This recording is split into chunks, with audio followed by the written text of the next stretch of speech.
皆さんこんにちは。あちおチャンネルのあちおです。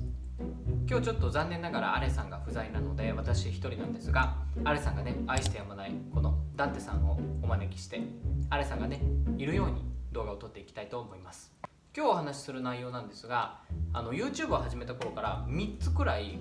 結構頻繁にね、頻繁っていうとちょっと盛りすぎてるんですけれども、まあこう来る質問があったんですよ。その3つの質問に関してちょっと今回はまとめてお答えしていこうかなと思います。1つ目の質問は、お二人のポジションは何ですか？この質問いただいた時にすごく驚いたんですよ。私まだ YouTube で私がね小学校から高校までサッカー部だったことを言ったことなかった気がするんですよ。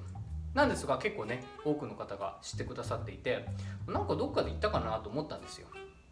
それは置いといて、サッカーといえば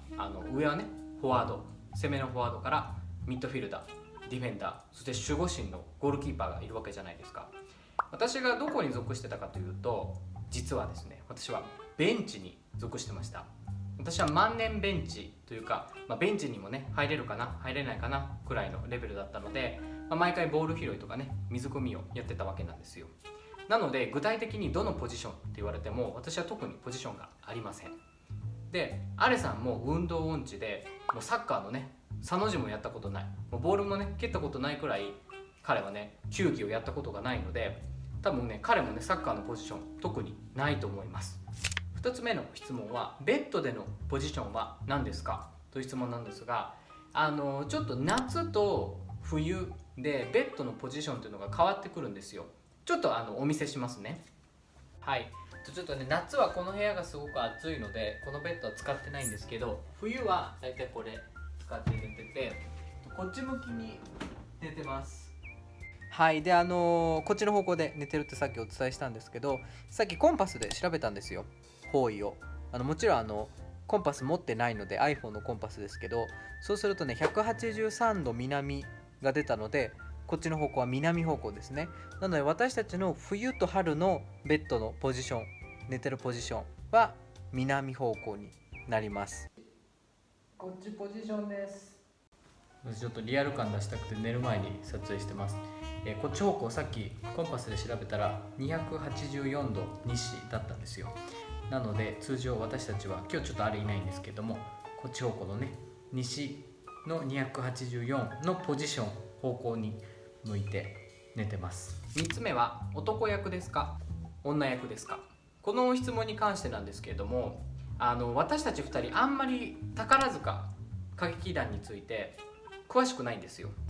それに男ですのでタカラジェンヌにもなれないんですよね。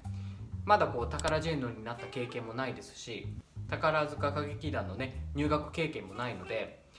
役割をね与えてくださるならどっちなんだろうって考えたんですけど、全然想像もできず、男役かな女役かなと考えたんですけど、なかなか分からず、なんかどうお答えしたらいいかなと思ったんですが、性別上男なので、はい、こんな感じでよく来る、よくっていうとちょっと持ってますけれども、来る3つのね質問について答えてみました。いかがだったでしょうか？今日の動画はねちょっと短いんですけれども、この辺りで失礼しようと思います。よいしょ。まさかねこのねカツラが家にあるとは思ってなくて、あれがね昔もらったみたいなんですよ、このカツラはね。ソバージュだなんてね、なかなかおしゃれですよね。侮辱してますよね、ダンテを。はい、すいません。毛がいっぱいついてる。はい、前半部分のね私の愚行にお付き合いくださりありがとうございました。本当にね3つの質問に関する答え、私の答えとしてはそんな感じです。皆さんからね毎回YouTube のコメント欄だったり、ライブをしてる時だったり Instagram、Twitter でもねたくさん質問をいただいていて、本当にありがたい限りです。少しでもね私だったりあれに興味を持ってくださって質問をくださるというのは本当に嬉しいことなので、本当に感謝しております。ありがとうございます。極力ね私たちもいただいた質問には毎回ちゃんと答えられるように頑張っているんですけれども、中にはねちょっと答えづらかったりだとか、ちょっとプライベートに深くね関わっているっていう質問もあったりして、なかなかちょっと答えづらいところもあるんですよ。もちろんでもせっかくね皆さんがこうね書いて時間を使って書いてくださってるので、何かしらの形でちょっとね答えたいなと思ってるんですけれども、どうしてもね答えられない質問だったり答えたくないものも出てくることがあるんですよ。そういった時は、前半みたいな感じでねちょっと回答していこうと思ってます。今後もねこんなスタイルで回答していきたいと思っています。本当に何て言うんでしょうね、興味を持ってね聞きたいことがあるってことは大切なことですし、私たちの動画を見てねなんか興味をね惹かれたりだとか好奇心が湧いてね本当に単純に聞いてみたいと思うことって普通に皆さんあると思うので、ぜひぜひ今後もなんかほんとちっちゃなこと、些細なことでもいいので思ったことがあれば聞いてくだされば幸いです。はい、質問の内容とかっていうのはいろいろありますけれども、本当に思ったことを聞いてくださると本当に嬉しいです。それに私もね見てくださってる皆さんも大人ですので、大人な対応でね一緒に YouTube 楽しんでいけたらいいかなと思っております。はい、ということでこんな感じで締めにさせていただきます。最後までお付き合いくださってありがとうございました。ではまたって最後もねまた挨拶になっちゃうんですけれども、また次のビデオでお会いいたしましょう。チャオ。これが本当のチャオです。一体何なんだこの動画はって感じですよね。私自身ねちょっとこの自分の髪型も何なんだって感じですけど、動画を編集していてなんだこれはと思ったので、ちょっと最後にきちんとした形で質問に対する回答をさせていただくと回答を控えさせていただきたいと思います。やっぱりかなりねプライベートに関わることですし、初対面で聞かれるとね恥ずかしいです。やっぱりこういう質問をされることに対して失礼だ、けしからんと強い感情を抱いてるかと言われると、そこまで強い感情も抱いてないです。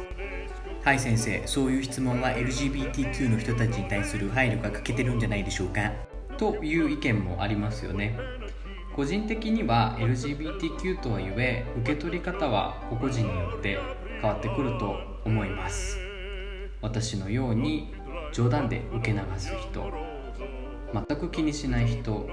それからサービス精神旺盛で答えてくれる人なんていろいろ対応はそれぞれあると思います。いや難しい問題ですよね。これは私個人としては知りたくなる気持ちはすごいわかります。だって知りたいですよね。あと私も知りたいですもん。いや私のは教えないですけど、それに皆さんこういうの好きじゃないですか。ちょっと武田さん、隣の山田さんご夫婦夜がすごいのなのってもうすごいんだからみたいな話、みんな好きじゃないですか。好きですよね。私だけかな。すいません、何が言いたかったかというと、そういう質問する場合は、聞く相手、聞くタイミングだったり聞く場所を考えてもらえたら嬉しいなということです。長々とすいません。この辺りでおいとまします。al concetto di tromboni, di bombardie, di cannoni che le porre tutti i tuoni.